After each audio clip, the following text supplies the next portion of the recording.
to talk a little bit about Bob Fuller and all the years I've been involved in this show. I've never broken the podium before. I'll let Frank put that together and I'll just come over here and talk. I think that's Bob. All right, thank you. In all the year, this year, I'll tell you what, personally, the emotions have been a lot different than ever before. On one hand, without the physical presence of our founder, the founder of this show, and dear friend Bob Fuller, it just hadn't felt the same. It's his vision, his unwavering dedication to this show that really made it what it is.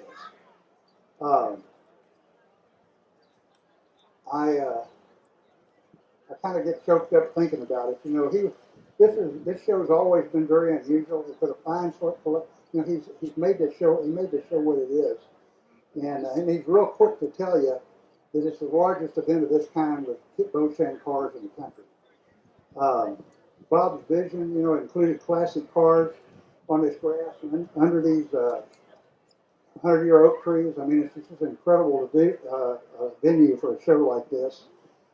His vision, he envisioned the inner harbor full of these antique boats. These owners coming from all over the country to display these incredible cars and drawing thousands of enthusiasts, which we have over the years. Hard to believe, again, 30 years of doing this. You put this all together, you've got Keels and Wheels. Bob's goal was to share this passion, for an event that's drawn generations of admirers. And we've continued to showcase some remarkable designs and some remarkable displays of craftsmanship. There's just a profound void without Bob here, and we really miss him. On the other hand, it appears that this is one of the best shows that we've had, and I'm sure Bob's up there, kind of looking over us and making sure that we continue with his legacy. So in that regard, one of the things that happened after Bob's passing is we set up a Bob Fuller Memorial Scholarship Fund. This is to encourage young people to continue and assist young people to continue working towards the future in the automotive industry. And it just dawned on me, I think we forgot to check. Have we got it? Well, just see if we can find the check. But while I'm waiting, Judy, could you come up here? Somebody know where it is? Yeah, Judy. Thank you.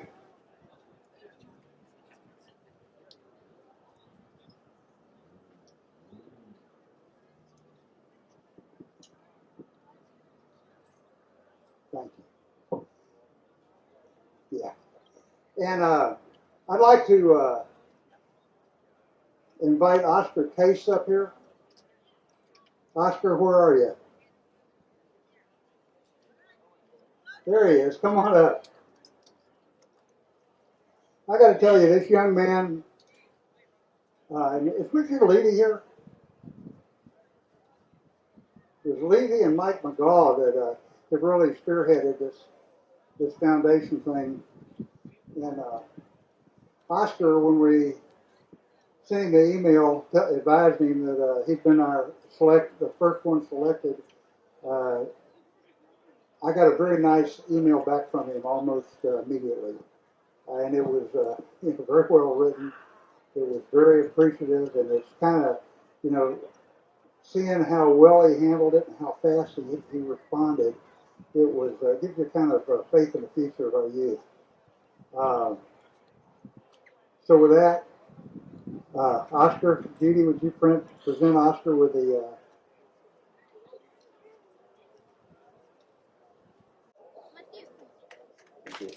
I know Bob really would be proud. Thank you, Judy. Yeah.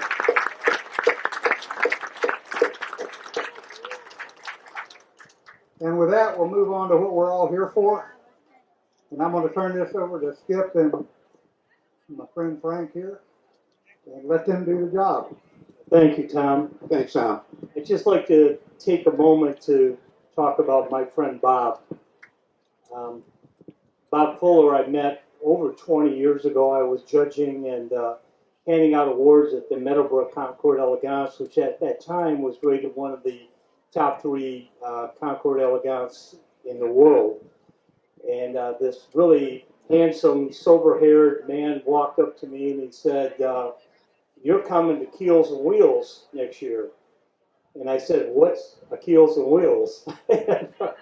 He said, "You're coming, and you're going to be a VIP judge." And I didn't even have a choice in the matter. He immediately got on the phone with me very consistently and tactically, and I've been here ever since. I think I missed 1 year since then. How many people in the audience actually knew Bob Fuller personally? Okay, so when I use this term, quintessential gentleman, doesn't it ring with Bob Fuller? The ultimate quintessential gentleman. Just a wonderful man, an extremely talented man as well. Many of you may not know, there's not a room in my house that I don't walk into that I don't have a reminder of Bob.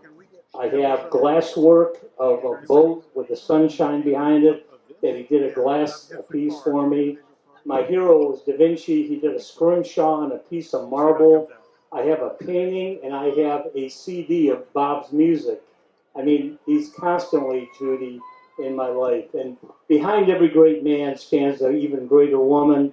And Judy, if you would stand up and wave one more time, because this woman not only was Bob's other and better half, but during the time that Bob was suffering in the past year or so, Judy was there with him every single moment, supporting him and taking care of him. So Judy, Bob is back with our Lord now. God has blessed his soul, and thank you so much for all that you and he have done for us. So thank you.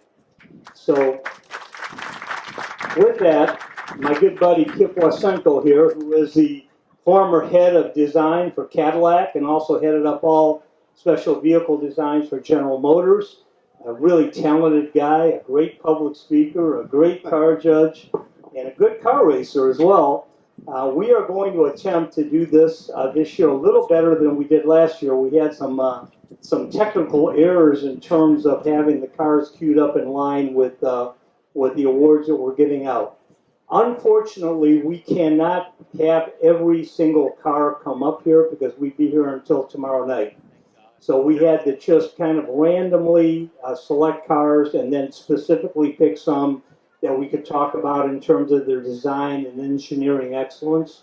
Kip is going to spend some time talking about the design facets of some of these cars. But we are going to invite everyone that won an award to come up and get their trophy. And the first one is going to be, this is for a silver award. Gregory Jones with his 1929 Buick Roadster. This is a car that's one of my favorites. I mean, you see how he's dressed in that car, golf attire, pretty spectacular Buick. And of course, Buick is, you're going to hear shortly later, is part of my career. Thank you, Gregory. Our second award, this is for General Motors, pre-war automobiles. This automobile belongs to Larry Ross, in 1940 Buick Limited Convertible Phaeton. Larry?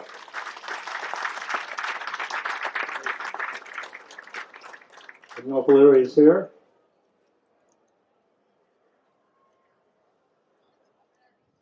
Ross, are you present? Well, we'll make sure Larry gets his first place award. 1940 Buick Limited Convertible Phaeton.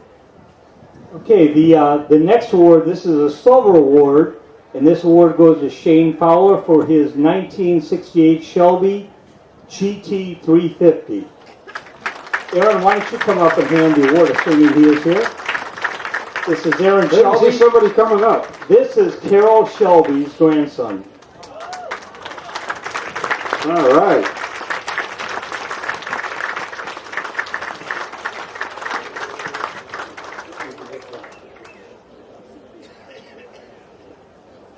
First in class, Phil Malachek. Great collection supporter of the show. 1966 Ford Mustang. Phil, are you here? There he is. Bill, thank you for supporting this show so well over the years with your incredible collection of cars. Thank you, Phil. Always a pleasure. Okay, the next silver award, this European Sport Utility Vehicles, and this award goes to Andre Granello, his 1998 Land Rover D130. SUVs are really popular in the market, particularly in this part of the country, and it's great to have a class with these. Hey, Tom. First place goes to Yotam Melachar with his 1974 Land Rover Series 3.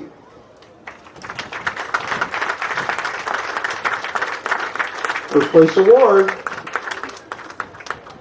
Yotam, are you here? It does not appear so. I think we'll move on to General Motors, 1946 through 1972. The award goes to Robert Houston for his 1967 Pontiac Bonneville, which is almost all original. Great car. Looked at that car a lot, and it's a wonderful car.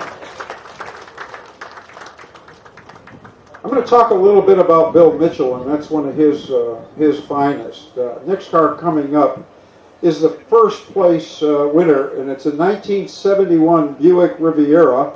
And that car is special to me because Bill Mitchell was the head of design from 1959 through 1977. He hired me in 1968, and the first studio he put me in was the Advanced Design Buick studio. Now they were, I'm going to say, 3/4 of the way through the design of this Riviera, and I can't claim any credit for the design. I was following it as a young designer. But what I want to say about Bill Mitchell was, Bill, out of all the heads of design for GM, was probably the most passionate that led with design. And Bill loved French cars, Delahaye's, Delages, Talbots. And if you look at what was called the sweep spear, this line, that became a signature on a lot of Buicks. He was influenced by Delage. The other thing about Bill, he loved bow tails. He loved the Auburn that you'll see a little bit later. But one thing about Bill, he wasn't afraid to break the mold and do something really creative. And often creative is polarizing. But one thing for sure, today, and Bill did this back in 1968 and 69, today these cars are celebrated. So congratulations, what a wonderful car. Yeah, Kip, in 1971 when this car came out, I took my girlfriend in college at that time. Her parents had just gotten one. It was Robin Lake Blue, and it was our homecoming date car.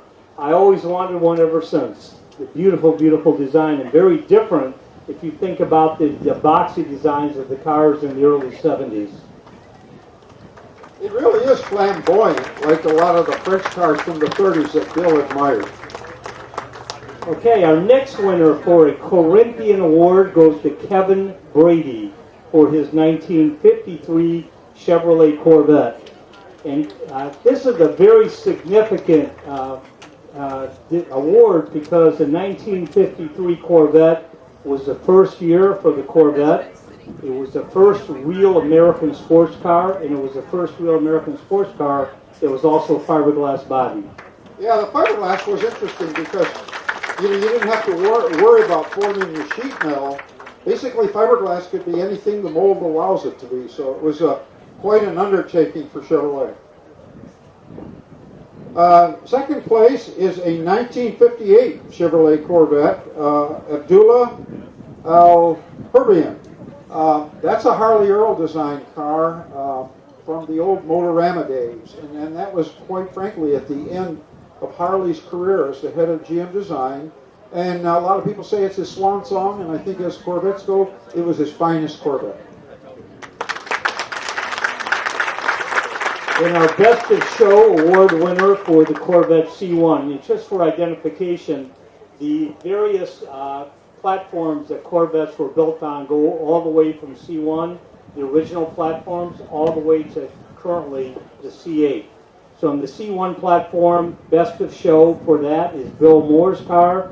his 1961 Chevrolet Corvette. Bill? Absolutely gorgeous.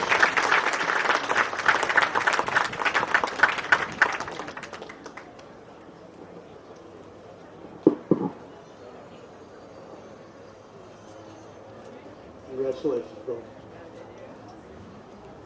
Next class is going to be Modern Shelby, and we'd like to invite Aaron back up to personally hand out these Shelby trophies. Okay, this goes to Bill Kingsbury for his 2007 Ford Shelby DTH.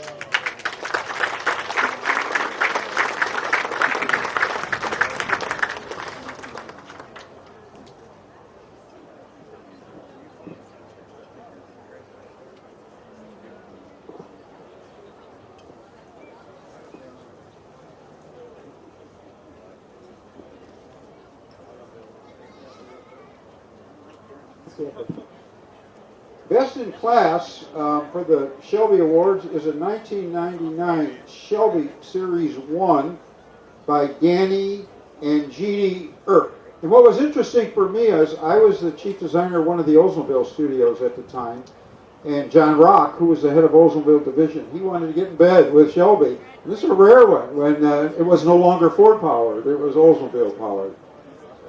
Why don't you tell us a little bit about this series of the car? So this was a really interesting deal. This was Carroll's and really Shelby's only ground-up design ever. Everything else Shelby did through the decades has been based on something else, Ford, Dodge, etc. This was from scratch at Shelby. And they got the Aurora engine, which was fantastic. He really thought he was going to get GM bought in to finance the whole thing. But he had John Rock convinced that I remember GM's a big place, so you got to convince a lot of people. But ultimately, he basically got access to the parts bin and some discounts, and they ended up, instead of 500, they made about 249 of these cars. They did all have to be done as 1999 model years. There were some technical changes in 2000 that these cars wouldn't have qualified for, so they all, 249 came out as 1999. So they're pretty rare. We've got one in our collection up in Dallas. There's, I understand, a couple others in Houston, but when you see them, they turn a lot of heads, and it's great to have the one out here that Danny brought today. They're also very, very modern in terms of design and in terms of the technology they were using to relieve the airflow, for lift in the front of the car. It was very innovative at that time. Yeah, that's exactly right. If you look at it, it actually is a little bit of an homage, too, to the Daytona Coupes that ran in the mid-'60s. That's where that kind of idea came from, to bring that idea forward into the Shelby world. One of the things I'll comment on in that time period, like I said, I was the chief of Oldsmobile Studio, and what I didn't realize shortly thereafter, the obituary had been written for Oldsmobile as a division. And I think that probably hurt you guys a little bit because they were getting rid of Oldsmobile.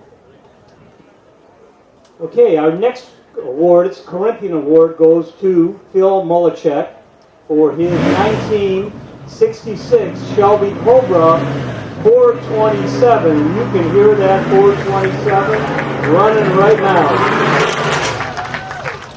Now this is one badass car.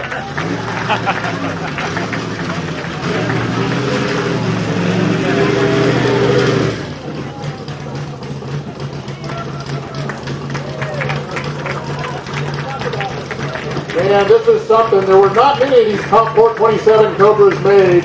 Phil's been racing his for years now at events here in the States or abroad.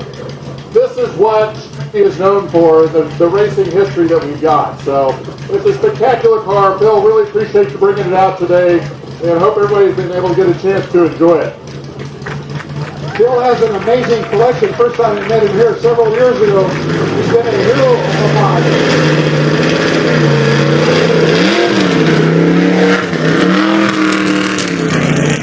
Nothing like the rumble of a big block American V8. Okay, our next award, Silver Award, once again goes to Mr. Mulichek for his 1964 AC Cobra 289. And for those of you who don't know anything about the Cobras, they came with two different engine sizes. One was a very famous 289 small block. The car was much more agile because it was lighter in the front end and preferred by many people over the big block. But they're both exceptionally fine automobiles and very valuable in today's market.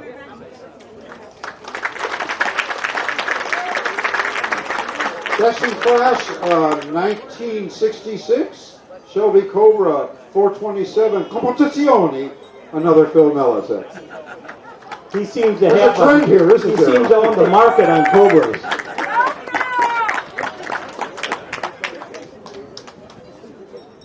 Okay, this. Hey Phil, thank you so much for sharing your cars with us. Thank you. He says it's a full family. Well, he's got a very understanding family. This next car that's coming up is a very, very special car. This is a 1931 Auburn 898 Speedster, and this automobile is owned by Eric Lipper. This is a really wonderful, wonderful automobile. You can just see Clark Gable with his date Carol Lombard riding in this car. The car was designed by Gordon Gehrig, one of the most famous designers from the Ford and Auburn days. Kip, why don't you make some comments in regard to the beauty of the design? As I said earlier, Bill Mitchell was really taken by the boat tails, not only the ones in France, but certainly here in the Auburn. But the grace of the lines of this car, you look at that red accent, the exclusivity being a two-passenger roadster, these were the Ferraris of that era. And as Frank said, you could see the movie stars driving it. It's really one of the most significant American designs of all time. And Eric, you're a wonderful man to have this in your collection. Thank you, Eric.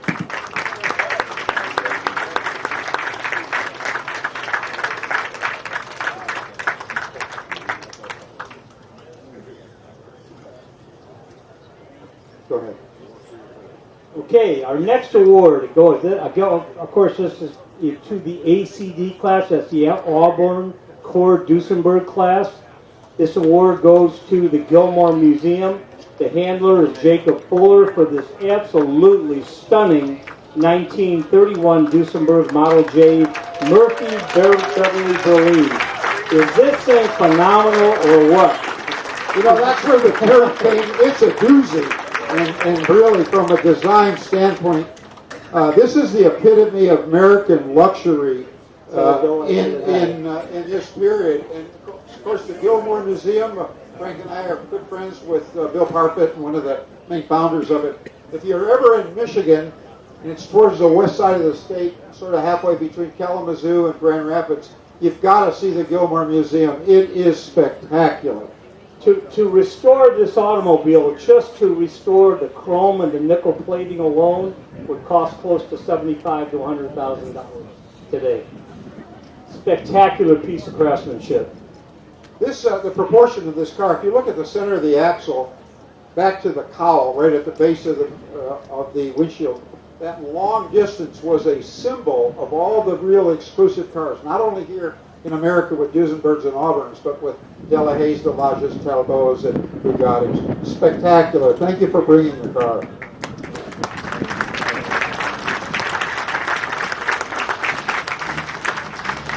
Next car we're going to bring up, it's going to bring, I think it's in line, it better be in line, is Denny Moody's. And it's a 1981 DeLorean DMC-12.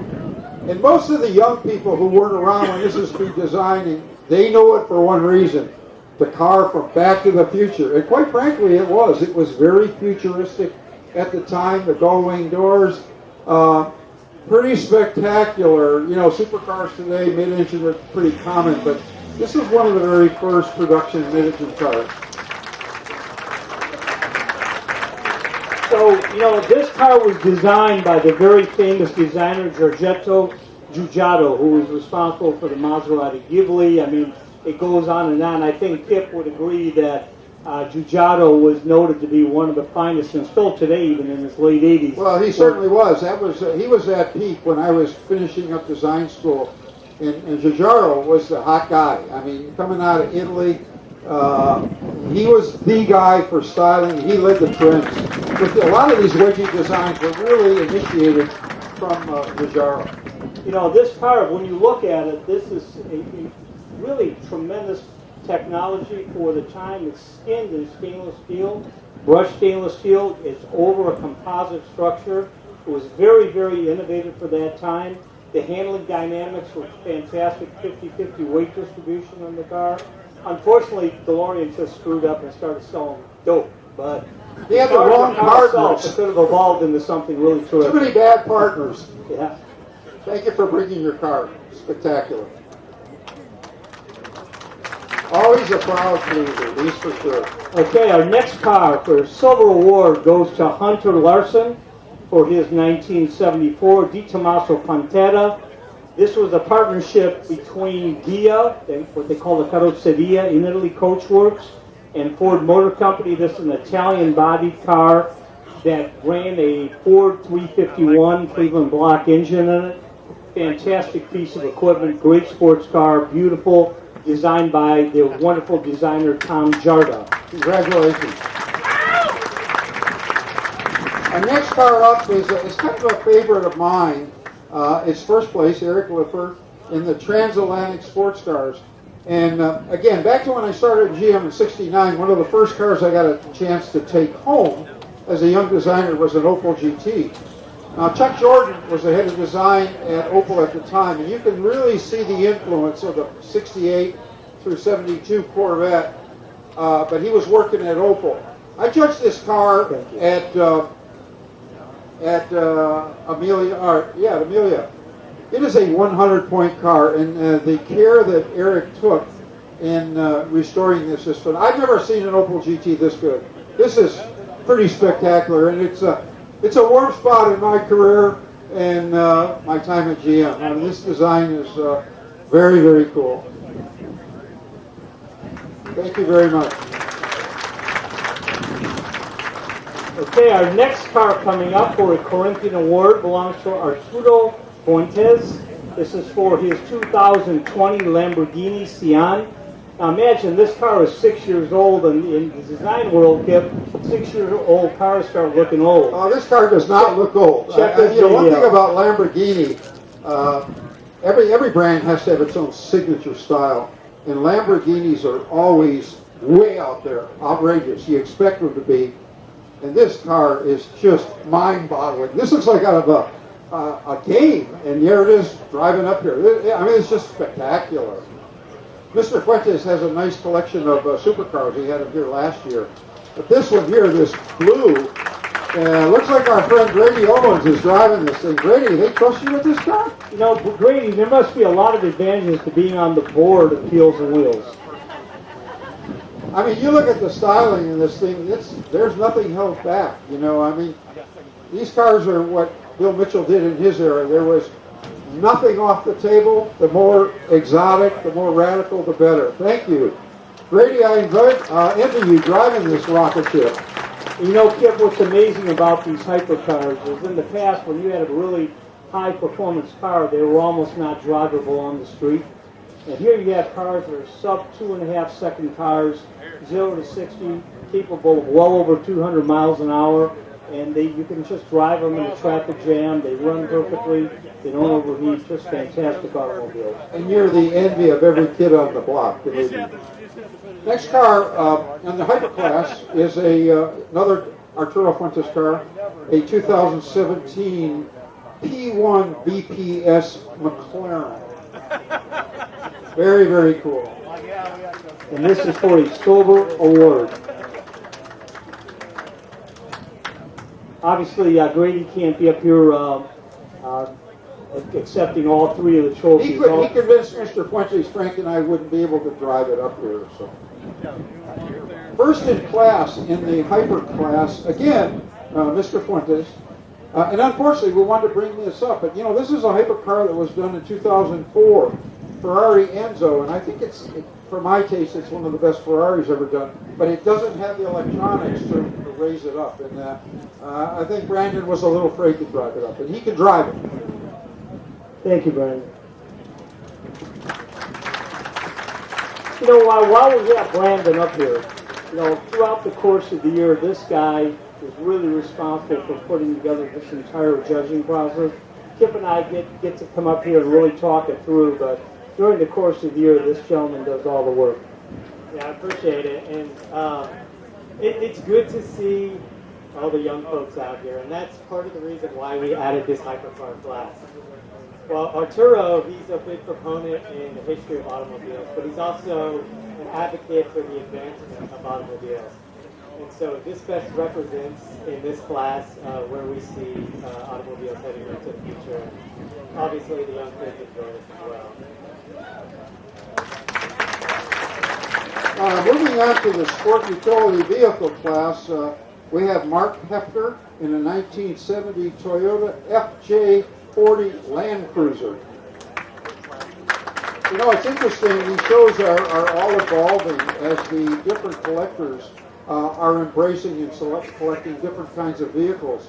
And to have like a sport utility class in a Concours d'Elegance to the status of this is a testimony to the team here at Keels and Wheels of continuing to evolve these shows to increase the status, certainly.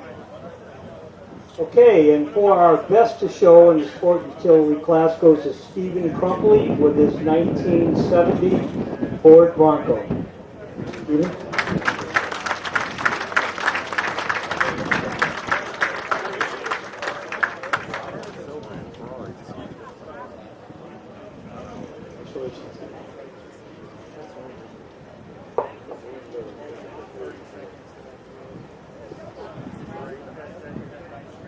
Moving on to the Shelby class, Eric, come on back up. We're getting you lots of exercise. Phil Malasek, again, in a 1970 Ford Shelby Mustang. Phil, you're going to lose 10 pounds just walking back and forth collecting trophies here. Congratulations, Phil. So Aaron, before I move on to the next Shelby, why don't you share the story with us on how Carroll made the transition from the AC Cobras and convinced Ford Motor Company to create Shelby Mustangs? Yeah, sure. So, the success of the Cobra, both on sales and on the racetrack, raised a lot of antennas at Ford, and then they had this Mustang that they had unveiled at the World's Fair and didn't quite know what to do with it exactly. It was known as a secretary's car. The team at Shelby in Southern California got a call and said, hey, we're going to send some of these down to you. We want you to turn it into a race car. So you had Pete Brock down there, Chuck Cantwell, and the team took the whole thing apart, turned it into what was the R model as a race car. There was one on display over here. And went out in February of 65 and with 10 miles driving, won their first race in that car, E-production class. So that was the start of it, and the Shelby performance side of it took off for the next 5 years. What a great story. Only in America. Okay, our next best of class for the Shelby GT 500 class goes to Mark Connor for his 1967 Shelby GT 500.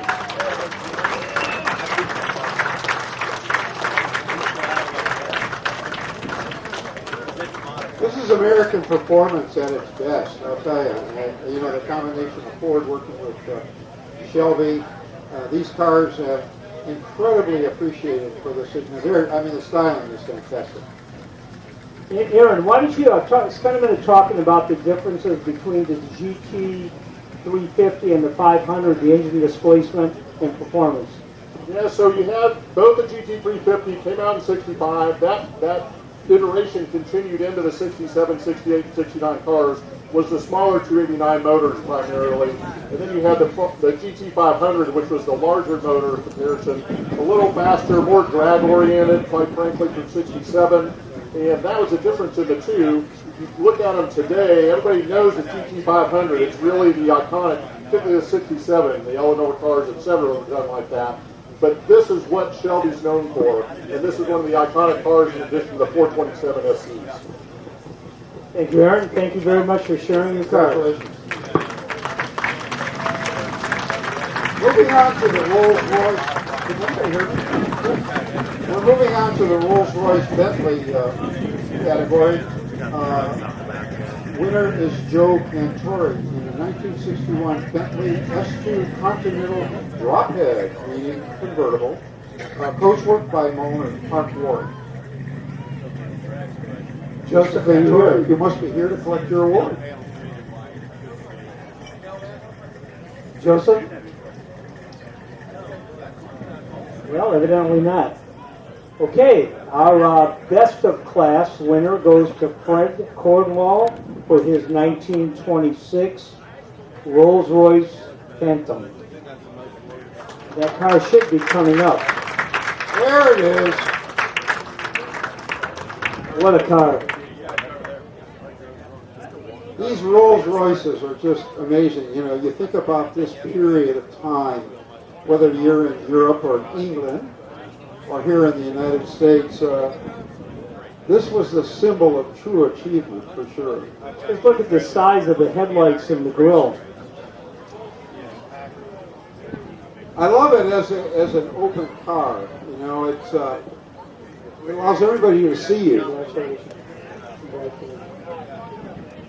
I met Fred when we checked into the hotel, and we were delighted to bring his cars up here. You know, we weren't, as we confessed earlier, we weren't able to bring up every car, but he made the top 20 because we felt we wanted to diversify and bring cars of different categories, and this is fantastic. Thank you for bringing your car. Yeah, you'll notice that some of the plating on the car, on the grille and the headlights, as an example, looks softer than typically what would be chrome. In our world today, this is all beautiful nickel plating. Thank you so much.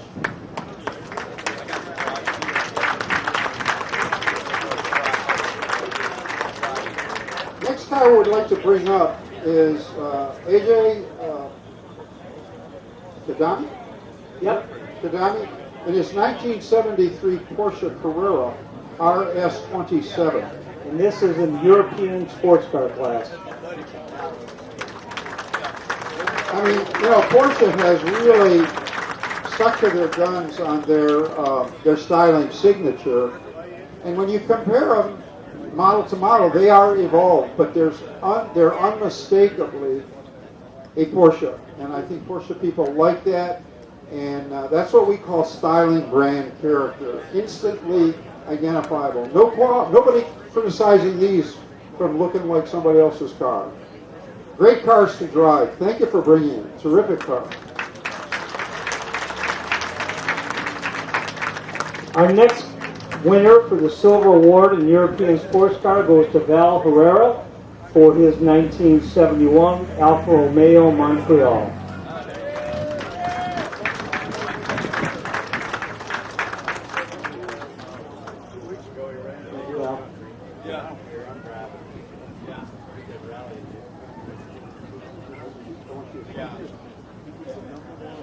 Thank you.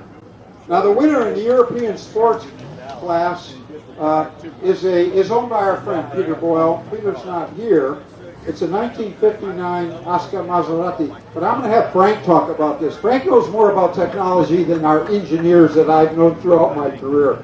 This is a spectacular car, and Frank will take you through it. Yeah, this car was really designed by Michelotti, who was a very, very famous designer in Italy and a coach building company. But most importantly, these cars started out as pure race cars by the Maserati brothers. After they sold Maserati, they started Oscar.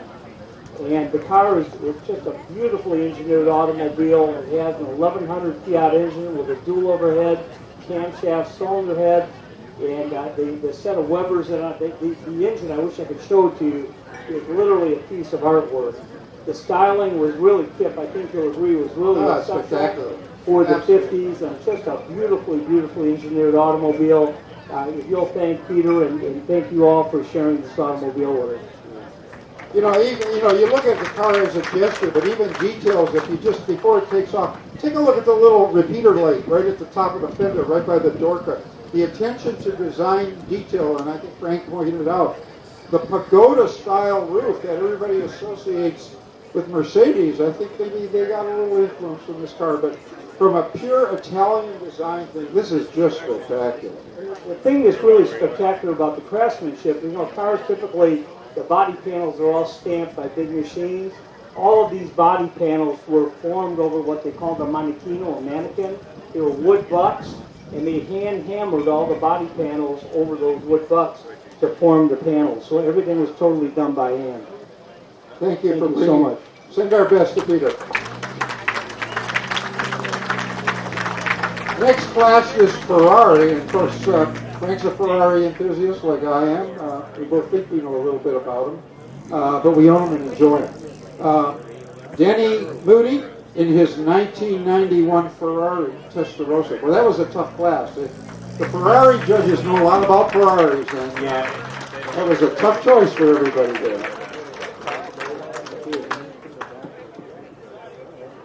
Congratulations. Testarossa was quite a departure from the Ferrari styling themes at that time. Much more angular compared to the very fluid style that Ferraris were known for. But today, all the kids back in that era had posters of Testarossas on their bedroom wall, and that's a real car. Yes, I grew up with a poster of the Testarossa on my wall. I always wanted one, and picked it up 2 years ago. I love it. It's everything I thought it would be. Terrific. Congratulations. Thank you so much, guys. Thank you, sir.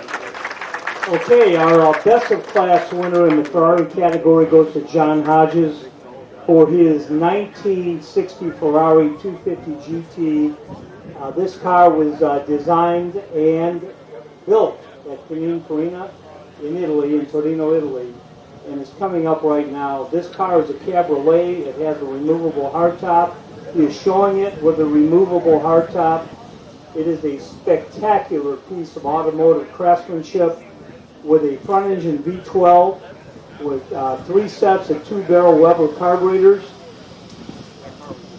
The purity of the Pininfarina design. Again, long dash to axle, center line of the wheel to the base of the windshield. Very, very pure. And keep in mind, that's a removable hardtop on it. This car, as a cabriolet, open convertible, is pretty spectacular. You know, Kip, if I was going on a picnic with the love of my life, which of course is my wife, right? But she's not here. And I had a bottle of 1961 Chateau Lafite Rothschild, in a picnic basket with some of the finest Italian and French cheeses. I'm going to the Italian Riviera for a picnic. This is the car I'd want to take with me. What do you I think? can see this one pulling up in front of the Hotel de Paris in Monaco. The color and trim combination to me is absolutely stunning. The grigio metallic with the tan interior is so classic Italian. Thank you for bringing the car. This makes my heart warm. Yeah, I want everybody to think about this. This car was built 66 years ago. 66 years ago. That's what you call timeless styling.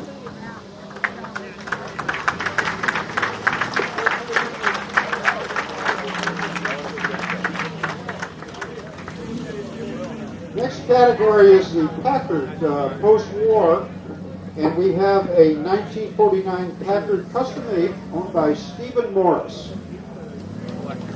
Stephen, hopefully you are here. There he is.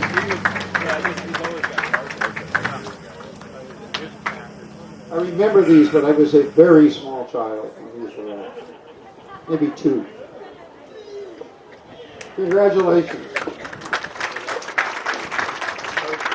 And our best of class in the Packard post-war category goes to John Hodges for his 1954 Packard Caribbean, or Caribbean, depending on how you want to say it.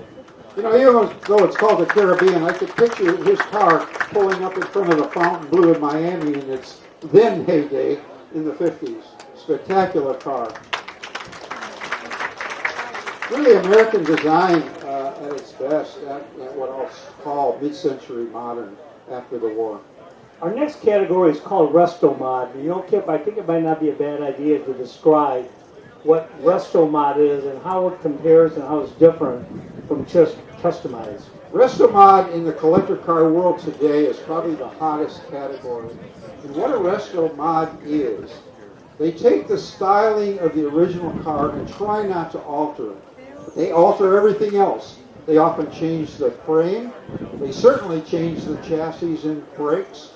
They put much nicer leather interiors, usually a Corvette LS motor or something comparable, but they retain the essence of the styling. And in the collector car world, 15 years ago, this would have been seen as sacrilegious. And today, you watch the auctions at Bear Jackson or Mecum, These cars cross the block at $300 to $1 million because, quite frankly, they cost a lot to build, but they're not like muscle cars. The muscle cars are usually restored original with the original 396, the original brakes.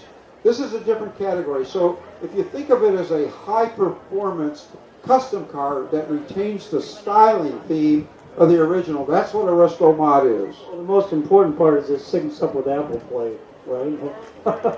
You have a touch screen or something. So. Anyway, this award goes to Michael Cantrell for his 1956 Ford F-100.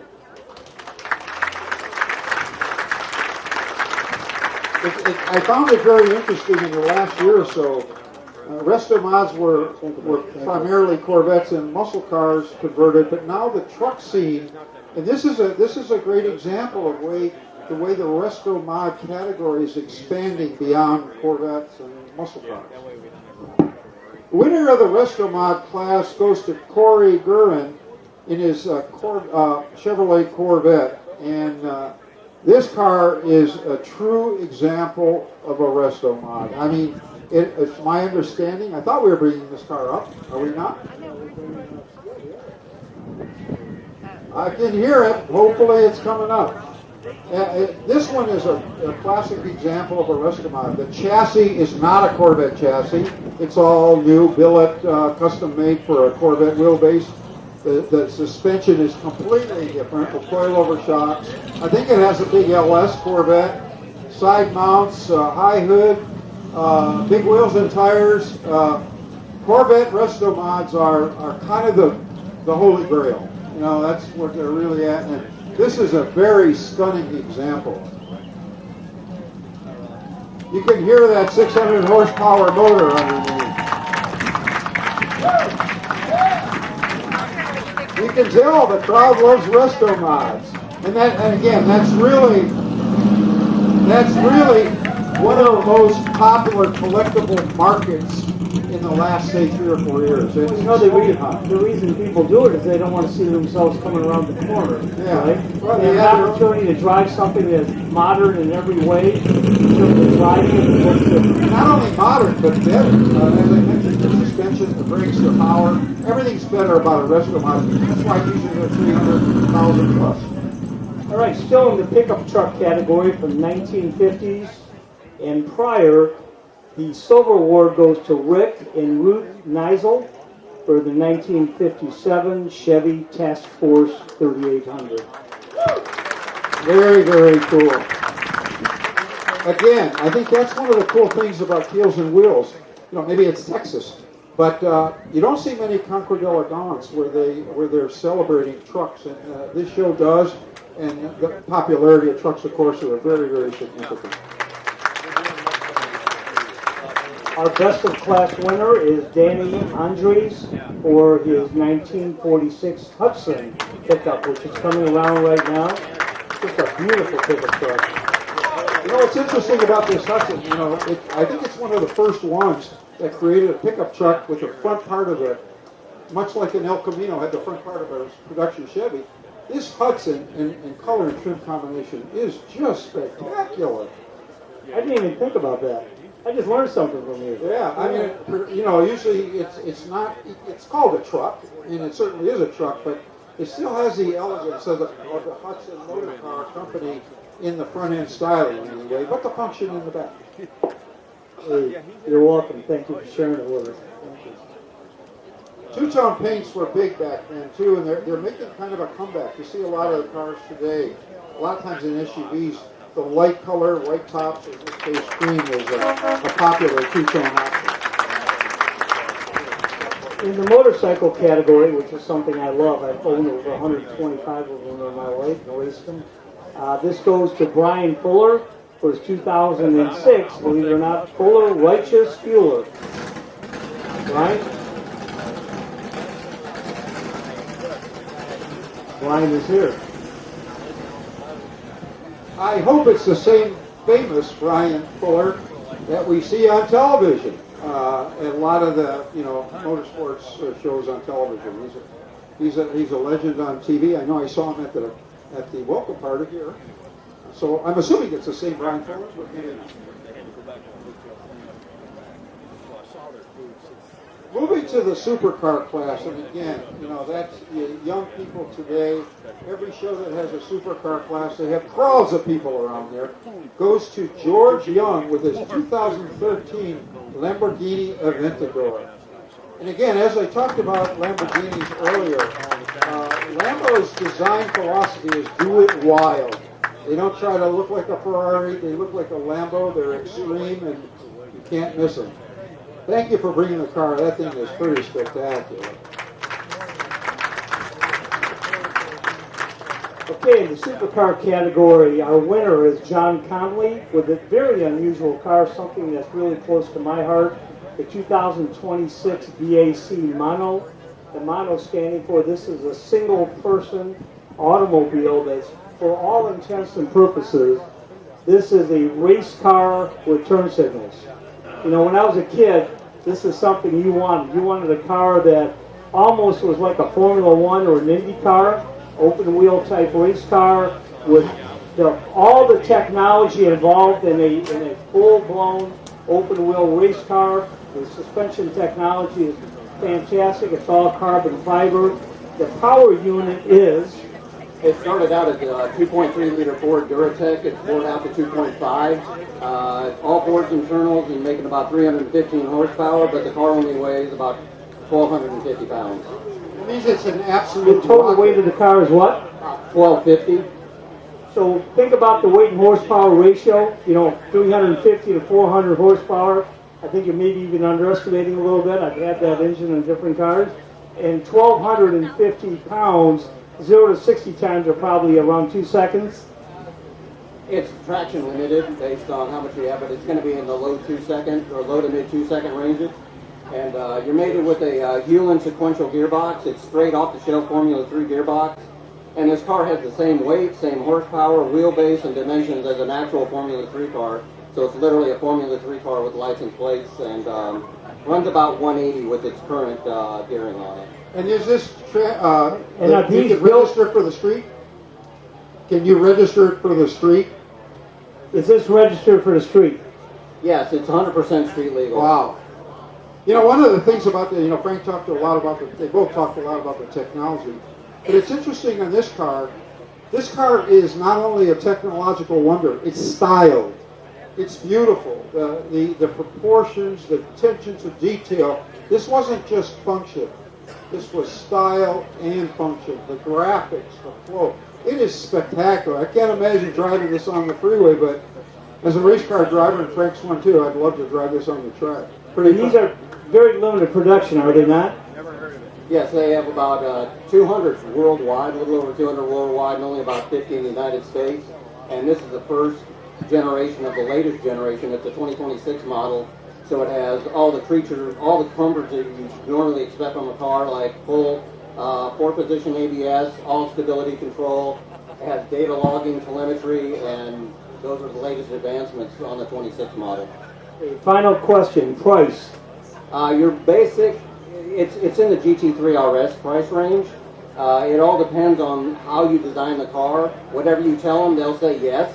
And it spoke to the individual driver. So if you wanted like a titanium carbon fiber body for $100,000, they'll do that. If you want diamond encrusted clear coat, they will do that. And so the price is unlimited based on what you want. We spent about 3 months on the design of this paint job, and the less paint you have, the more expensive it is. I'll just say that. Thank you so much for sharing it with us. Yeah, that's what they call bespoke. You write the check, they'll build it. Boy, this thing is just spectacular. Next category is Packard pre-war, and our winner is a 1941 Packard Super 8 180 Crown Victoria by Darren, and it's owned by Pawn Peters. I think he's coming up. There he is. Congratulations. Thank you, Paul.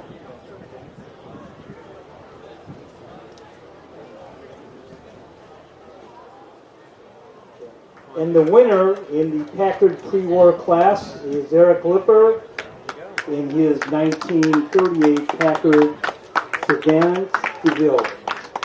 Eric has a great collection of cars here. He's becoming a friend, and he wins not because he's a friend. He wins because he has the best car. Hey, Eric, thank you, man.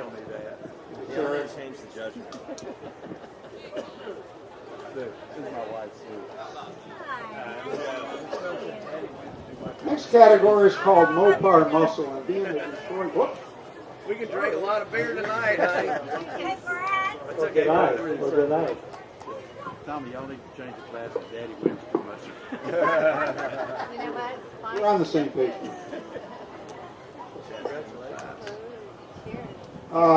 Muscle car category, Michael Mager in a 1967 Pontiac GTO.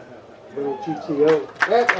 As GTOs goes, I think this is one of the nicest designs. You know, design's a subjective opinion, but it's very, very clean, very, very nice. Somebody brings a kid out to my building. I try to give one away because I don't have any. Gran Turismo Homologato, Tell the kid, just pick one. GT homologated. This is also in the muscle car category. The class winner, John Hodges, for his 1967 Chevrolet Chevelle. And, you know, these Chevelles were something when they came out, you know, as a high-performance vehicle. They started out as just a mid-sized sedan. They were designed to be more economical and more fuel-efficient, and all of a sudden, they started dropping big engines in them. Right? Yeah, I don't know if this is, they had a 396 and they also had a 427 big block turbojet. And as you can imagine, you just saw the 67 GTO, and now you have a 67 Chevelle. General Motors' design was very, very competitive, one division against the other. If you were a designer in Pontiac, you weren't allowed to see what they did in Chevrolet. And the competition went right on the street where the engineers would race them when they were developing them on Woodward Avenue, and then at the local drag strips. And this particular example is just beautiful. I grew up in a neighborhood where everybody had Chevelles, and they didn't like Mopars. It's generational, I guess, locational. Great car. And you live near Highland Park. Right. I love the black with the like metallic blue interior. That wasn't what you always saw, but I find it very, very attractive. And the dog dish, they called them dog dish wheel covers, little small caps. That meant business. That was a more race oriented than frou-frou luxury. Next cat, thank you for bringing your car. Great car, first in class. Next category is Mustang. And Patrick Russell, you have a 1966 Ford Mustang. And Aaron, you're Mr. Ford guy today. Let's bring you up and give him that award. I mean, obviously Shelby's more than Ford, as we said, but I think they like meeting Aaron.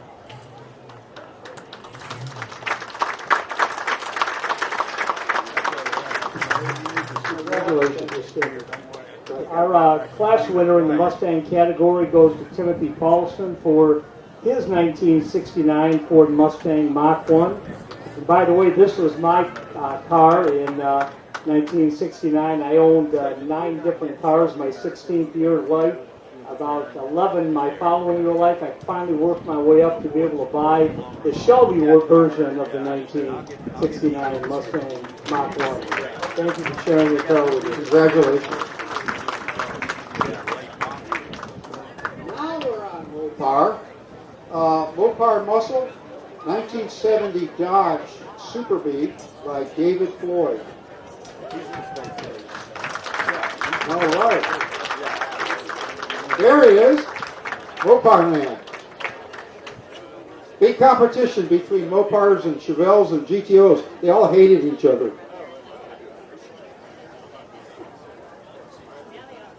In the Mopar Muscle category, the class winner is Dan Cummings in the 69 Plymouth Roadrunner. All right. I think that car had the venerable 383 in it, correct? Yeah. Oh, is what the convertibles, there are only a few of them, weren't there? Didn't build that many of them, did they? One is 760. Thank you for sharing it with us. Congratulations. Yeah, I mean, most of the Roadrunners you saw were coupes, and as you said, the convertibles were very, very rare. Next class is MG. Greg Lewis in his 1960 MGA.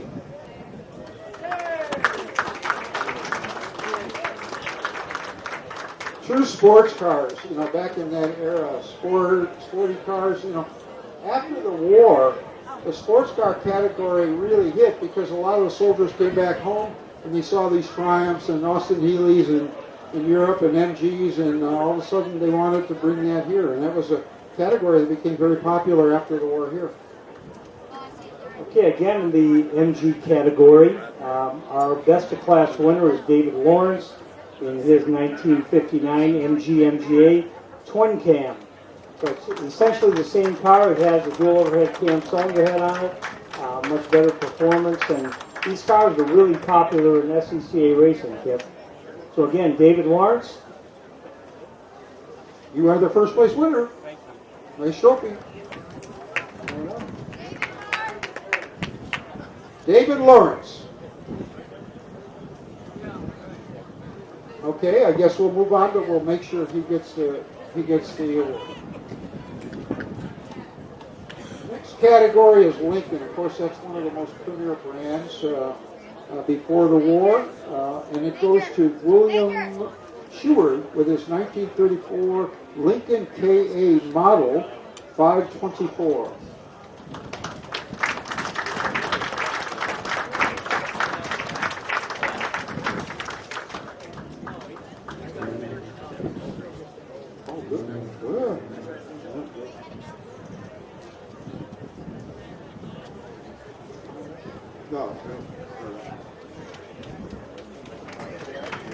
Our class winner in the Lincoln category goes to Leland Ball for his 1939 Lincoln K. LeBaron Coupe. Beautiful, beautiful automobile. The styling of that Lincoln is absolutely spectacular. It's way more modern than the cars of that era. The headlamps are lean back. The upper has more flow. It looks actually quite sporty for a Lincoln. Very, very nice. Thank you for bringing that. Next category is GT40. Cletus McMurtry in his 1966 Ford GT40. That's not the red one. The red one's next. And we have Carol Shelby's grandson, Aaron Shelby, presenting the trophy. These GT40s, that's when I was in design school with my buddy George sitting here, Lusty, and those GT40s were amazing when you're a young design student. You see what they're doing. So now we get back to the American V8 Rumble in the GT40 category. This is a 1967 Ford GT40 Mark II-B coming up. This was a very, very famous race car in many, many ways. I'm going to let Aaron talk about it a little bit. Yeah, so this is really what, if you saw the Ford versus Ferrari movie, the Mark II-B is what the teams ran back then. So started in 64, 65, didn't finish the race at Le Mans. 66 swept Daytona, Sebring, and Le Mans races, and then continued on after that, even with the change in the regulations so much. But you see a lot of these in vintage racing today. This is a really neat example of one of them that was out there and actually raced back in the late 60s. So excited to have this out here. You get a really good feel for what the car was and what those drivers went through to finish the race. Thank you. You talk about a sexy style and with super performance. I mean, this rates the book right here. Well, even in styling today, it's still fully so far ahead of its time. And of course, the old Ford versus Ferrari. This is where I think Ferrari's go. Thank you again for sharing your car with us.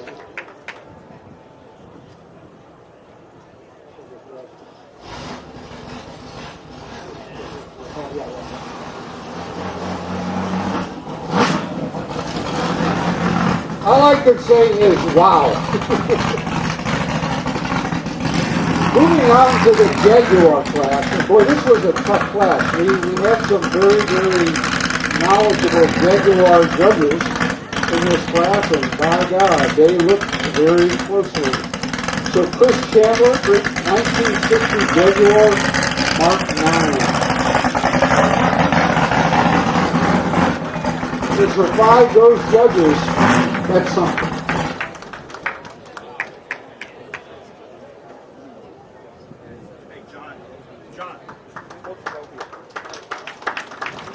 And our class winner in the Jaguar category is Paul Brown for his 1963 Jaguar Mark II.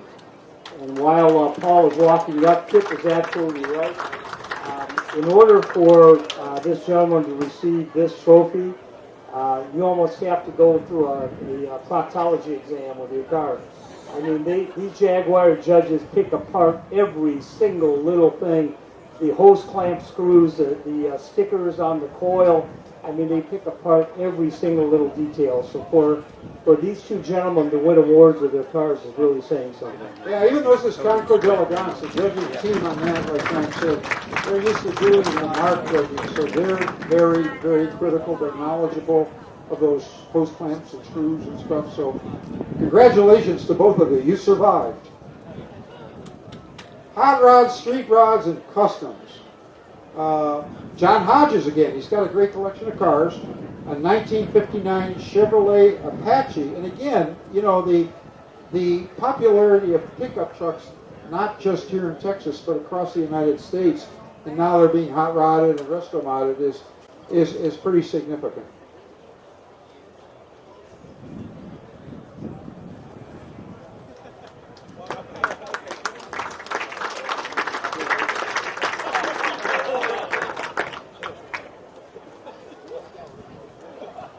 Winner in the class is Paul Doggett in his 1964 Chevy Nova. These were the super small body Chevys, but they threw, I call them small blocks, 327s, 350s, sometimes board and stroke them to 358, and sometimes an occasional big block would find its way. What do you have in your car once you're done? Oh, again, a stroker, 383. The thing about a 383 motor, it's based on a 350 cubic inch, but the stroke gives it an amazing amount of torque. So street light racing or even road racing, if you have a stroker motor, you're going to come out of the corners a lot faster. Okay, in the Venerable Cadillac category, the silver award goes to Kenneth, I want to make sure I'm saying this right, Carter for his 1948 Cadillac Series 62 convertible. Yeah?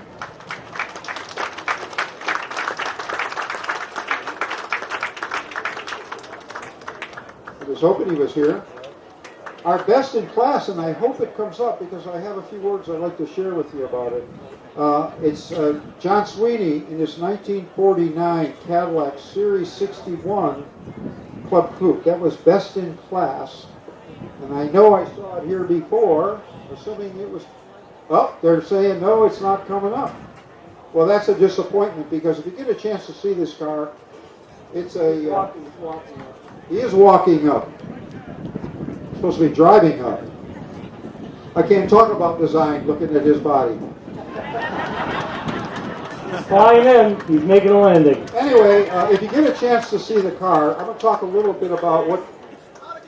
Out of gas, come on! That's your fault, not Cadillac, yeah. It's only 383 here in a gallon. Come to Michigan, it's 5. Anyway, what I'd like to share with you and the team about this Cadillac, and I know you know it. Harley Earl was the first designer for GM. Got hired in 27, but it was after the war, which I call mid-century moderns, starting in 1949. The styling of GM cars were dramatically different.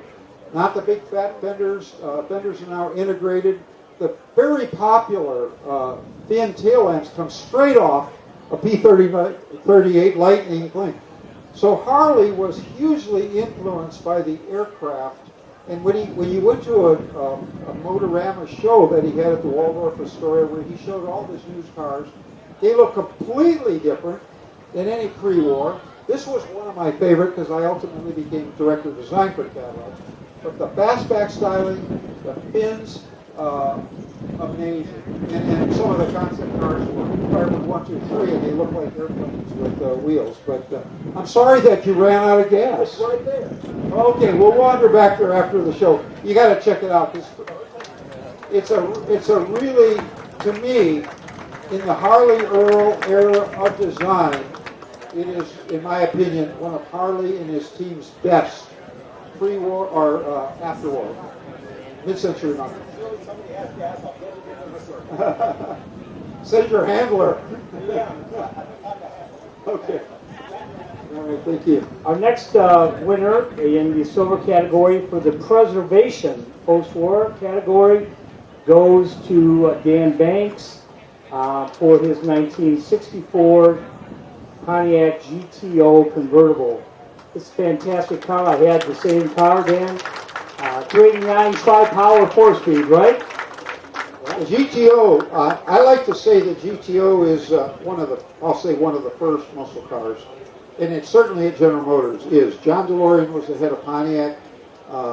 He loved Ferrari GTOs, Gran Turismo, Omologato, and he created the GTO. He went up against the board. Of course, right after Pontiac did the GTO, Chevrolet and Buick joined the fight and built their own muscle cars. But as far as I'm concerned, at GM, Pontiac's one of the first muscle cars. All because of John DeLorean, right? That's right, John DeLorean. The Preservation Award is pretty amazing, and I think we're bringing this car up, assuming it still drives. It has 1 million miles, and it's a 1978 Mercedes 300 CD. I can't even imagine how you could drive 1 million miles, let alone a car to survive 1 million miles. Well, not only that, it's in fantastic condition, and I can't wait to hear the story. So, Kip, I'm going to go up there and ask him. Let's go ask him. Okay. You know, maybe there's something to be said for Mercedes engineering. I'll have to hear the story on how you drive a car 1 million miles and take this good care of it. We bought the car in 1978 when it was brand new. My wife worked for HEB. She drove it 100,000 miles a year, and it has 935, 104. Roger Penske wants me to lead the Indy 500 parade when we turn 1 million miles. So it is a wonderful car. It's all original Mercedes. I've got 2 other Mercedes. What a story. So you've had it right from the moment it was purchased, right? Well, thank you for sharing it with us. All original. Wow. Unbelievable. Moving on to the Corvette C2 category, we have the 1969 Chevrolet Corvette. I think that's a 427 tri-power hydraulic lifter, probably a 400, but I could be wrong. Maybe it's a 420, 435. But I love this generation of cars. My first Corvette was a 1970, and I call them Mako Shark derivatives. Again, Bill Mitchell had such a passion for Corvettes, and he put his mark on all of them. Beautiful car, Mike Lewis. Wonderful car, Mike. Thank you, Mike. Thank you, Mike. Best in class, and the Corvette guys, they're like the Jaguar guys. They know a lot about these cars. It goes to Paul Court with his 1969 Chevrolet Corvette race car. I love race cars.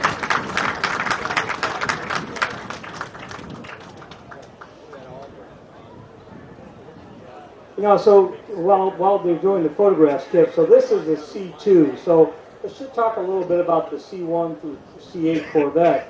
The C1 ran all the way from 53 to 1967. In 67, it went to the new platform. The body Inspired by the Mako Shark concept cars. Okay, why don't you talk about that? And that's a C2. That ran, the first ones were, you could always spot them with the chrome bumpers, 68 through 72. Those are the ones that designers like me like the best, but they're great cars. And you could get it with a 427, poke them out, 550. You know, the ultimate was the ZL1, rated at a ridiculous 430 horse for insurance purposes. Those cars were 550 horsepower out. And in road racing, which is what that car is, and that's the kind of racing I do, I road race a Corvette. Those were the king of the hill. Those big block 427s, ZL1s, L88s, pretty spectacular cars. Okay, in the Japanese category, our winner is Tom Schwartz with his 1989 Toyota MR2. Tom? Now, these cars are significant in that they were one of the early cars, along with the Fiat X19, That was a affordable mid-engine sports car with great handling dynamics and just a very, very nimble and agile cars. Thank you so much for sharing your car with us.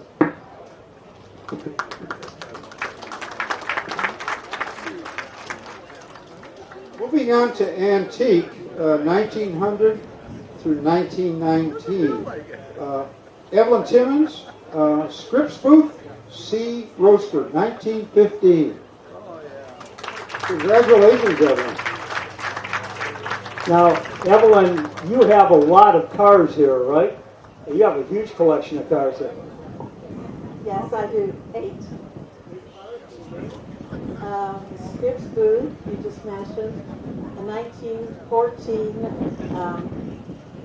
I talked about all the Trumbull. A 1911 Regal Underslung. A 1911 EMS.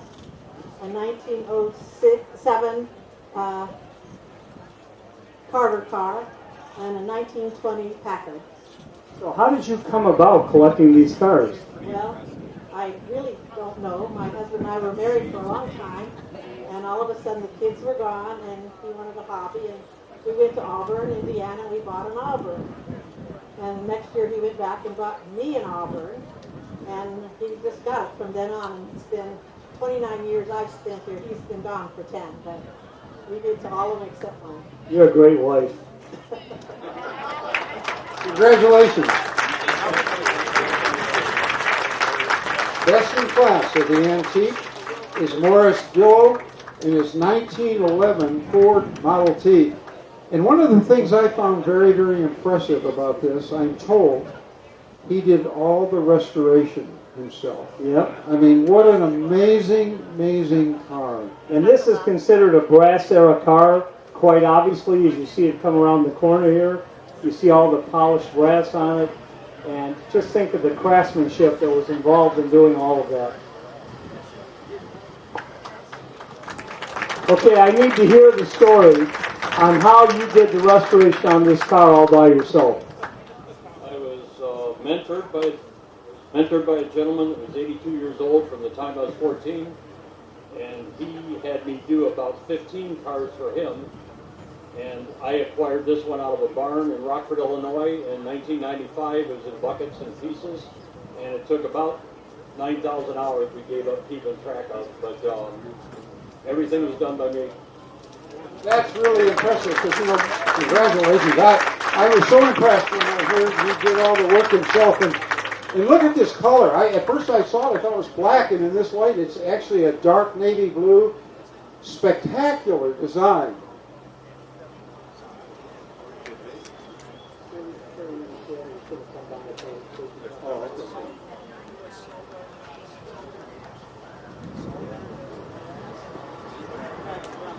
Look at that. So the good news is, as it turns out, Mr. Sweeney found some gasoline, and he is going to bring around his 49 Cadillac. I think he borrowed some money from his wife, maybe, and we'll get some gasoline. Here it comes. These things are just gorgeous. This car, as I said earlier, is really a hallmark design from General Motors under Harley Earl, because as I said earlier, it is an amazing departure from the styling of the pre-war cars. Certainly some of the design cues, the egg crate grille went on to be a signature for Cadillac. The influence of aerodynamics in the fastback profile, the tail fins inspired by a P-38 Lightning plane. This, I'm glad you found some gas. No, vapor lock. Oh, vapor lock. Well, I've said a lot about the design. I want you to tell me what you think of the car, why you bought it. Well, I bought this car from a 94-year-old raspberry farmer who started it as a project when he was about 85, and he did all the restoration himself. He found it as a rusted bucket in a field because it had, for 20 years at least, been used to launch gliders. Somebody put a transfer case behind the front seat. They put a cement mixer motor in the rear, except with a spool, 2,000 feet of glider line, and for 20 years, this car sat at the end of Hollister Glider Field for hobbyists in California, and launched one glider after another. These kids' age would grab a line, pull the line out to a glider, hook it up, rev this old engine, whoop, pull the glider, went up to 1,000 feet, somebody dropped the line, and another kid would grab the line and drag it back out to another glider. This old car put 250,000 miles on the odometer without moving an inch from the end of that glider wheel. Except for the vapor lock. Right? So I'm going to test the old people in the audience. How many people know if I say wooden clothespin in conjunction with vapor lock? All right. Oh, here we go. I got some car guys out there. Don't you have a clothespin? You got to put on your gas line. You put on your gas line. I did install an auxiliary fuel pump just in case, and this is what it was just in case for. I just forgot about it. Well, I want to thank you for bringing it. I really thank you for bringing it back because this is a hallmark of Harley Earl. He deserves his right. He's long gone, but he made a hell of a contribution to General Motors design. This was a gorgeous design and learned from the master. I did. So I think I'm the last car. I'll clear out of here. All right. Thank you.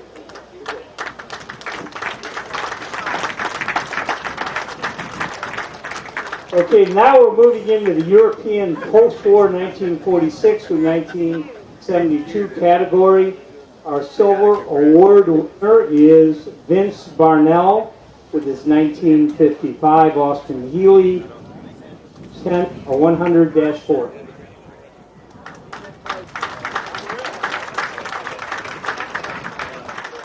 Vince, are you here? This next one is really, really, really special, kid. Now, this is European post-war, 1946 through 1972. And this is a 1947 Delahaye 135. And you heard me talk a lot about Bill Mitchell, who followed Harley Earl as the head of design for GM. He absolutely loved the French cars, the Delahayes, the Lages, the Talbots, the Bugattis. And I got educated to this car, or not just this car, but these cars in general, because I worked under him in a private studio. And we had the walls covered. If we could bring it forward a little bit. We had the walls covered with photos of this. And as I pointed out, this example doesn't show it, but some of the design cues that Bill Mitchell ultimately put on cars, certainly the wheel coverage, it was one of Bill's favorite. These cars, again, the long dash to axle, the center line of the wheel to the windshield, was a symbol of exclusive cars of that era. It was also a symbol that the cars were very, very fast and powerful. The car was designed by Pigoni and Fallaci, two Italian guys that moved to France and started designing cars. Kip, they used every single curve on their compound curve template, right, to do it? Yeah, I mean, everywhere you look at this car, you know, whether it's the flow, it's the shapes of the fenders, everything is artistically done. It's not mechanical looking, although it has an overall mechanical feel. It's a work of art, absolute work of art. And honestly, I think that's part of the French culture and European, and that's why Bill Mitchell was so inspired by them. Spectacular. Spectacular automobile. Thank you for sharing your car with us.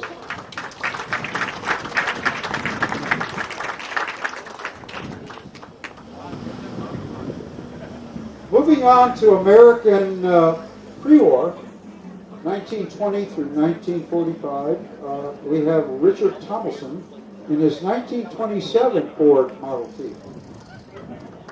There he is. Wonderful car. He said it's not a Chevy, be okay. No, Model Ts were great.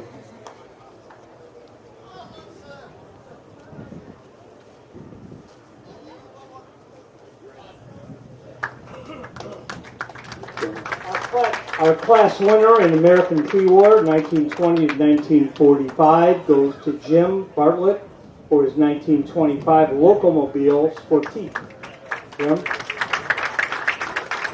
Hey, Jim, I'm going to talk a little bit about, most people probably have no idea who Locomobile is. Why don't you tell us a little bit about it? 1900 to 1928, you've all heard of Stanley steamers. Locomobiles started out as steamers. Then they decided to go the whole opposite direction to these gigantic gas engine cars. And so what was a locomobile became what you know as Stanley steamers. And then these big locomobiles like mine, Jack Dempsey had one, Vanderbilt's, you know, people like that. Now this car was owned by Clive Cussler, who I think was Grand Marshal here one year. Yeah, and I knew the car when I was a teenager. It took me 10 years to find it and 10 years to buy it, and it took Clive Cussler's death, and I was able to buy it from his daughter. Clive did not want to sell it. So that's how I ended up with it, and I'm slowly returning it back to Conqueror status. The car's been shown at Pebble Beach and at Hilton Head, a few others. It's really a Thank you so much, stunning color and trim combination.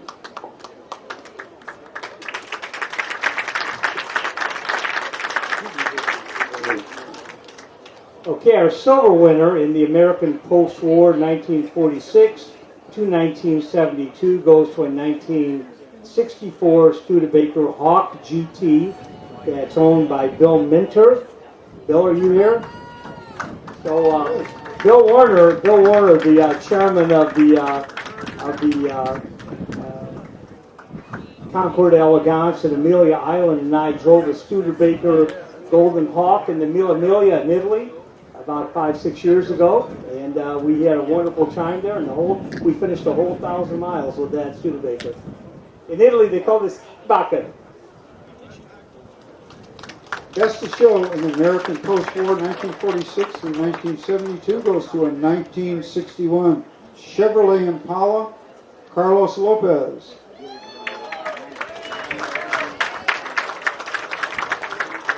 Congratulations.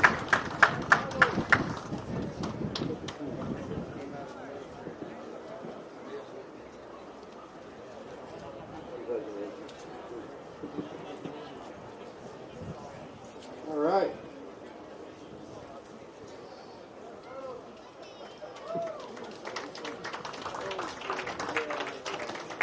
In the exotics category, our silver award winner is Ronnie Jones in his 2007 Lotus Exige S.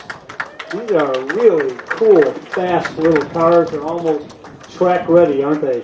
I'm sure you drive it very calmly on the street, though.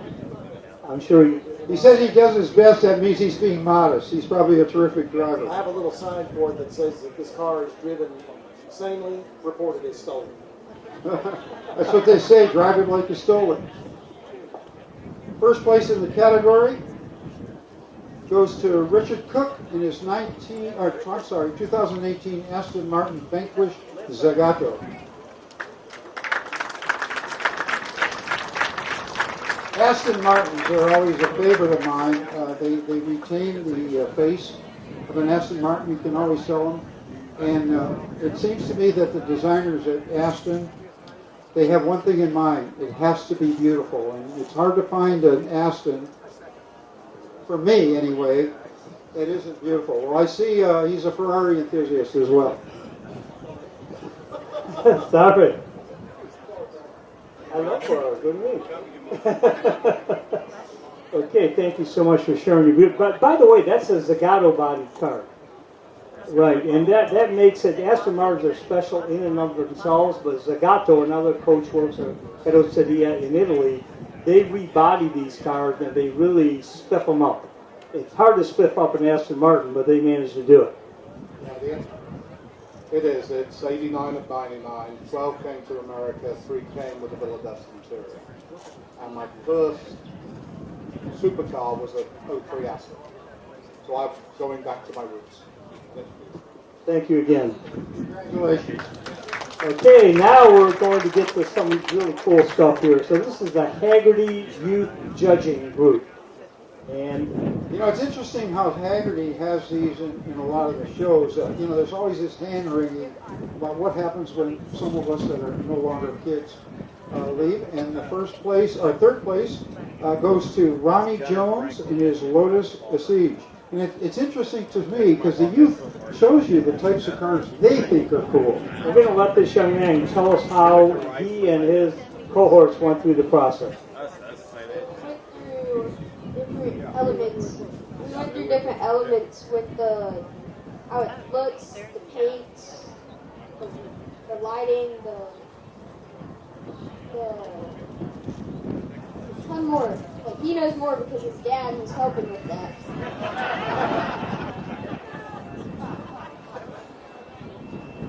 Did Ronnie Jones come up and get the award? I thought he was just here. He did get the award because he Well, liked the color. the Haggerty Youth judging for second place goes to Yotam Melikar Land in its Land Rover Series 3. So there you go, from a kind of a performance-oriented car to a Land Rover. Good diversity in types of cars. He actually got it because he's like kids inside of it, and he read it because he's selling it.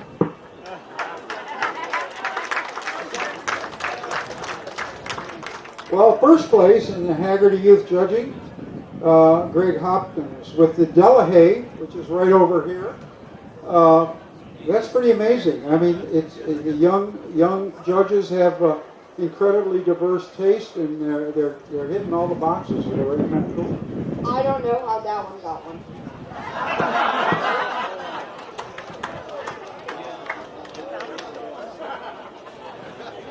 You are a terrific young man. Thank you. Thank you for what you did. Okay, the People's Choice Award. So that means that everybody, all the participants out there, had an opportunity to select the vehicle that they liked the best. And they picked Michael Cantrell's Ford F-100 1956 pickup truck. Michael, congratulations. That is a great award to get. When the people love your award, that means the people love you too. Thank you.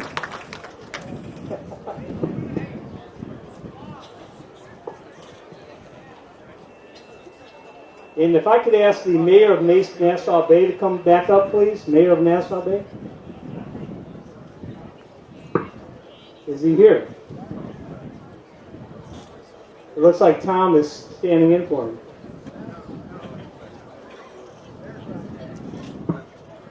So this is the Mayor's Choice Award. Do we have a mayor to present it?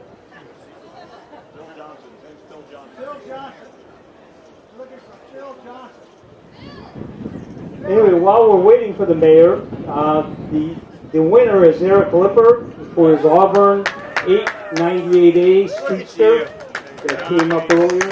Spectacular car. The mayor's coming. Here he comes. Eric Lipper, come on up here. Get your Mayor's Choice Award.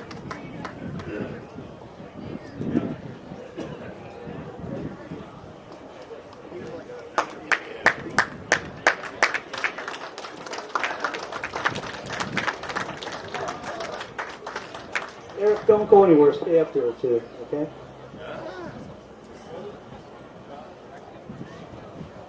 Okay, I also need, for the next Mayor Choice Award for Seabrook, I need, hey, get him to show up. Here he comes. And this is a Mayor's Choice Award goes to Gregory Jones for his Buick 1929 Buick Roadster. Fantastic car. You can't miss Gregory Jones. He's got the outfit that matches his car. You know, for these shows, I really like when the owners dress the period. It really adds to the show.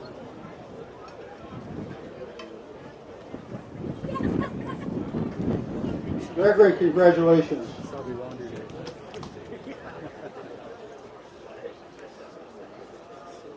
Okay, now we are going into some major categories, and we're in the home stretch. So there are some major categories that cover multiple classes. And the first major category, this would be the best of show in American pre-war.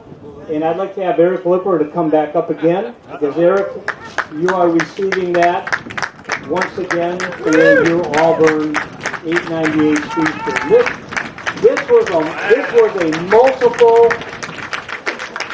These awards, Chip, come on up here. These awards are multiple judge awards, Eric. That meant that not only one judge, but judges from a lot of categories decided together on this. Okay. Congratulations. Fantastic.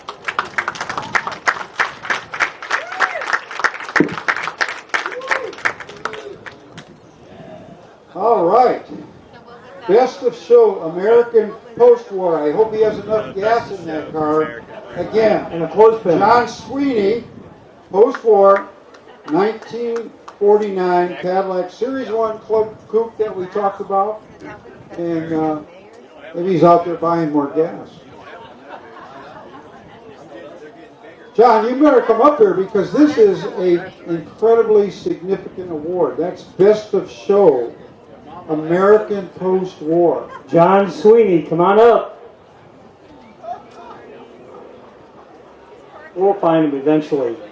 Okay, this is Best of Show category, multiple awards. This goes to Fred Cornwall for his 1926 Rolls-Royce Phantom. Fred? This is the Best of Show European Tour. Fred? They must be celebrating already. Probably is. These are the best awards. Yeah. Very strange.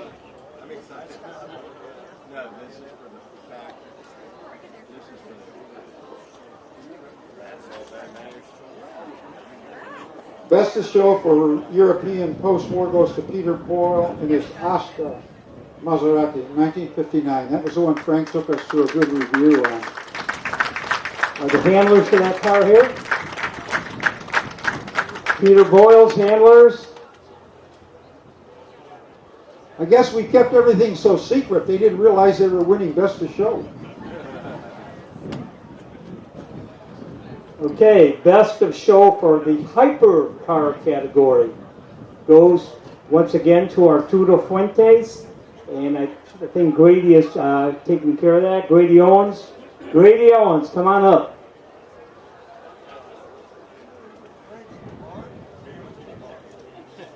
These are some of the best trophies, and nobody's showing up. Best trophies, and they're not here to grab them. I mean, I'm sure they'll be pleased when they see them, but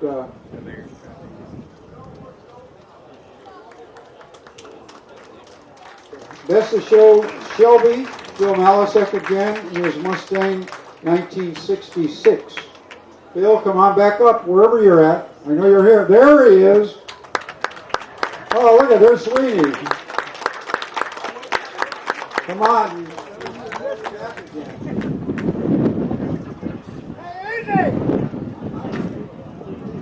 You should carry one of those clothespins in your back pocket, okay?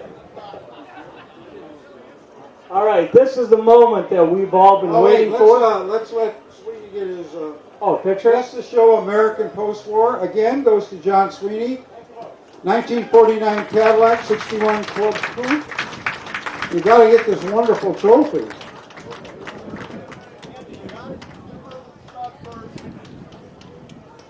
Yes, thank you.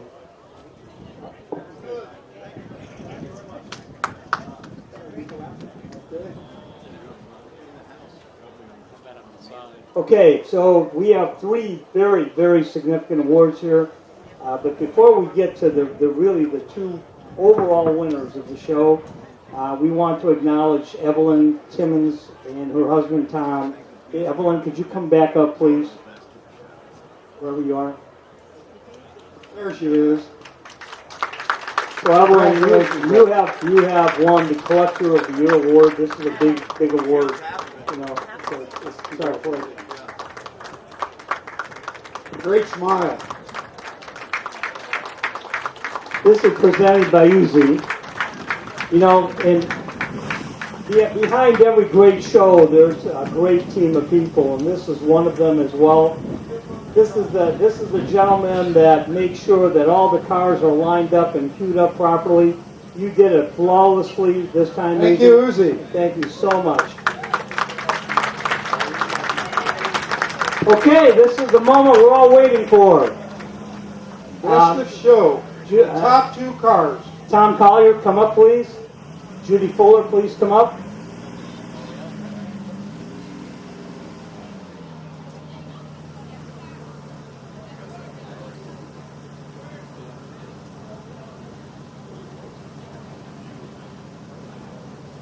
Every show, every significant concours elegance around the world funnels down to two overall Best of Show winners.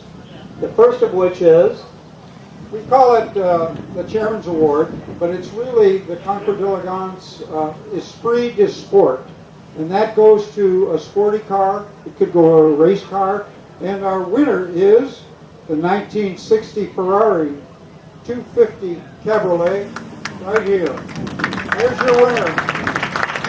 Esprit de Sport. That means that's competing with any sporty car on the field. What a spectacular car.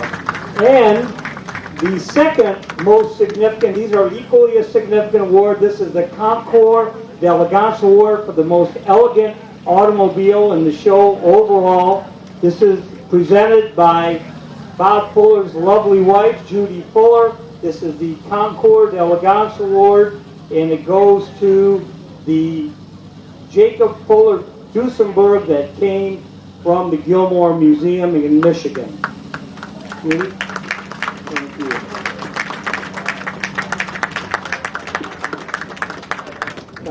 I mean, there you have it. I mean, you talk about the quality of the shows.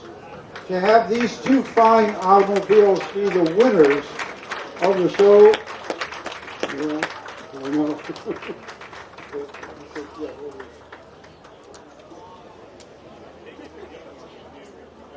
Well, I'm excited for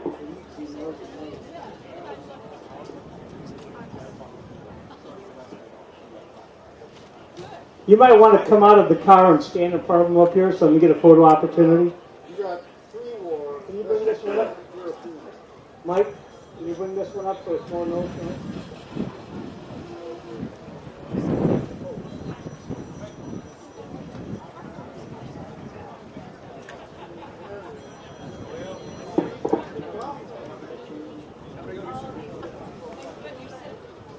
Okay, ladies and gentlemen, that is it, and we actually finished before 4 o'clock. It was our goal to finish before 4. Hopefully you all enjoyed it. Once again, I want to thank everyone at Keels and Wheels on behalf of Kip and myself for inviting us back. Yeah, we really like coming back here, making new friends again. And I'll tell you what, this show hit an all-time high this year. Hopefully we will see you all back next year, but the Keels and Wheels staff needs to be proud because they have 2 superb examples to represent their show.